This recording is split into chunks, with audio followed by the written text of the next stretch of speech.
شروع اللہ کے نام سے جو نہایت مہربان اور بے حد رحم والا ہے۔ اس سورت کا نام عنکبوت رکھا گیا، یعنی مکڑی۔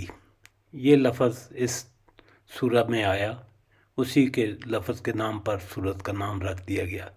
نزول کا زمانہ مکہ میں مسلمانوں پر بڑے مصائب کا تھا۔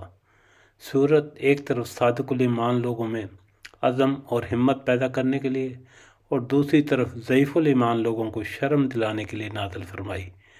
اس کے ساتھ کفار مکہ کو بھی سخت تنبیہ کی گئی کہ اپنے حق میں بد انجامی کو دعوت نہ دیں۔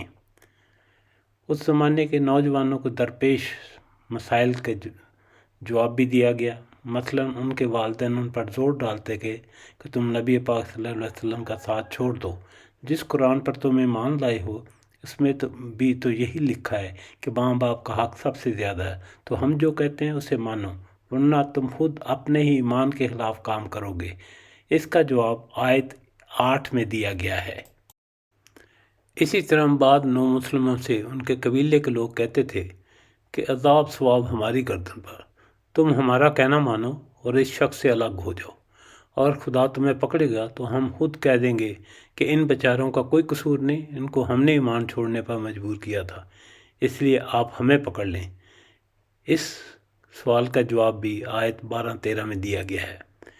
جو قصے اس سورہ میں بیان کیے گئے ہیں ان میں زیادہ تر یہی پہلو نمایاں ہے کہ پچھلے انبیاء علیہ السلام کو دیکھو کیسی کیسی سختیاں پر گزریں، کتنی لمبی مدت تک وہ ستائے گئے، پھر آخرکار اللہ تعالیٰ کی طرف سے ان کی مدد ہوئی۔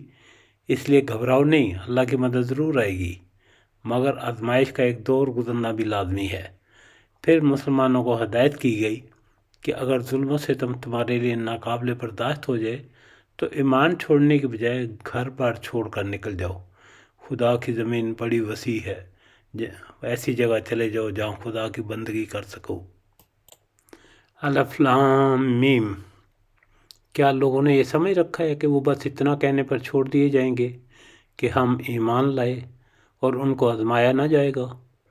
حالانکہ ہم ان سب لوگوں کی آزمائش کر چکے ہیں جو ان سے پہلے گزرے ہیں۔ اللہ کو تو ضرور یہ دیکھنا ہے کہ سچے کون ہیں اور جھوٹے کون۔ اور کیا وہ لوگ جو بری حرکتیں کر رہے ہیں یہ سمجھے بیٹھے ہیں کہ وہ ہم سے بازی لے جائیں گے؟ بڑا غلط حکم ہے جو وہ لگا رہے ہیں۔ جو کوئی اللہ سے ملنے کی توقع رکھتا ہو اسے معلوم ہونا چاہیے کہ اللہ کا مقرر کیا ہوا وقت آنے ہی والا ہے، اور اللہ سب کچھ سنتا اور جانتا ہے۔ جو شخص بھی مجاہدہ کرے گا اپنے ہی بھلے کے لیے کرے گا، اللہ یقیناً دنیا جہان والوں سے بے نیاز ہے۔ اور جو لوگ ایمان لائیں گے اور نیک اعمال کریں گے ان کی برائیاں ہم ان سے دور کر دیں گے اور انہیں ان کے بہترین اعمال کی جزا دیں گے۔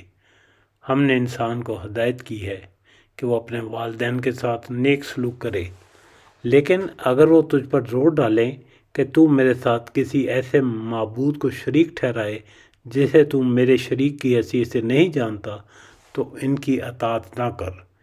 میری طرف تم سب کو پلٹ کر آنا ہے، پھر میں تم کو بتا دوں گا کہ تم کیا کرتے رہے ہو۔